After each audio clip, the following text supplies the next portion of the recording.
Here she is. Old orange peel. 1978 F-150. Custom. The badge is gone, but who cares? Those are custom badges that I got from eBay, and I painted them with some oil paint.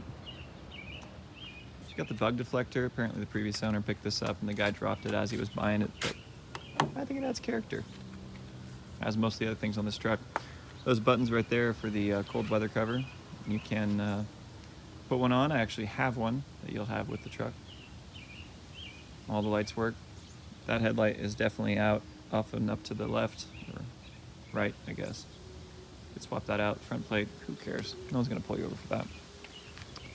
Beauty rims. Tires are in great shape. Highway terrains, easy to maintain, pretty insensitive to alignment issues. All this smudging you're seeing on the intersections there are from the oil treatment I put on the body to prevent rust. Here's the big dent. I don't know what happened, honestly. Previous owner doesn't either. I think it happened when she was a farm truck. You can see where the platform is mounted from these stains here on the paint. That's what it used to look like. It's kind of cool.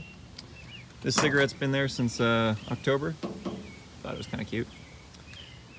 I tried to touch up the fuel tank filler because it wasn't filling all the way.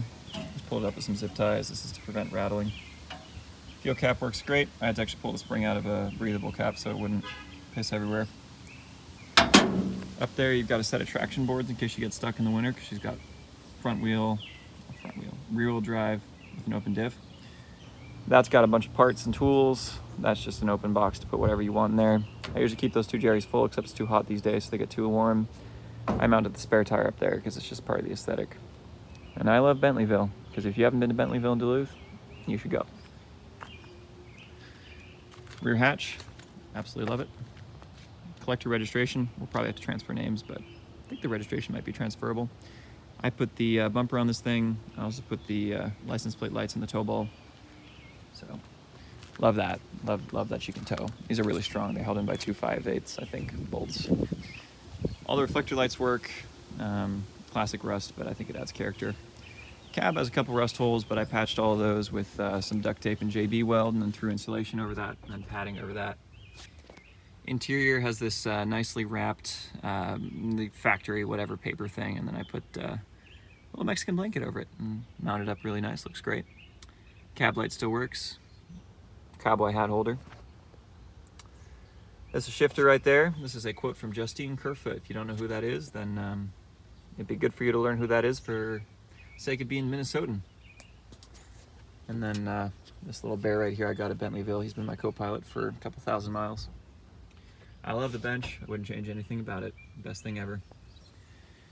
Little seatbelt holders there work great. They're the old school, where they only get stuck if you're in a crash, which is how it should be. I keep a blanket down there so it gets warm with the heater. Glove box is fine. The little thing gets stuck sometimes, but I just slam it shut. I keep my chewing gum in there. And the best part, get the seat forward. You got all the room in the world. I got every tool I need, every recovery strap to help other people out. I got fluids, I got winter cover, for frick's sake, like everything you'd want right there. Little spare tire jack, hydraulic guy. Like I said, floors have been completely redone, insulated, so is the roof, and in here I've stuffed rags and things for insulation. I was out in minus 17-degree weather in the wind with the windows up, and it was fine. Could benefit from new window seals just for the whistling and the wind sometimes when it's really cold out, but frankly I don't mind.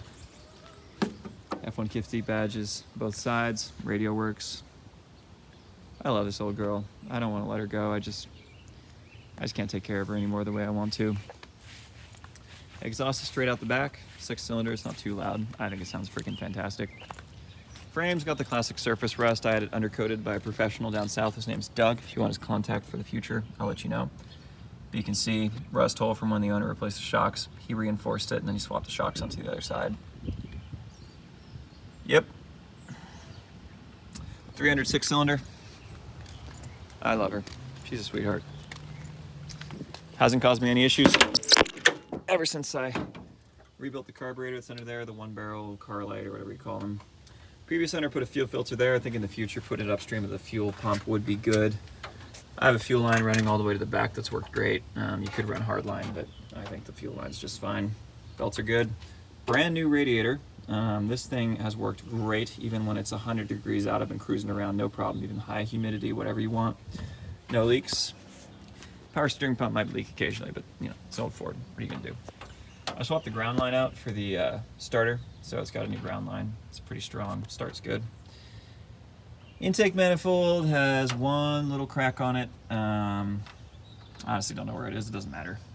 Causes like a slight lean when it's extremely cold, like -17 when you first start it, but I don't notice. I replaced the brain box. Honestly, if I was keeping this truck, I would do the full distributor deal with the, whatever it's called, electric over ignition. And I did the whole wiring harness front to back for the lights in the back. I think a bulb is out, but the harness is good, which is what matters. I rewrapped everything by hand.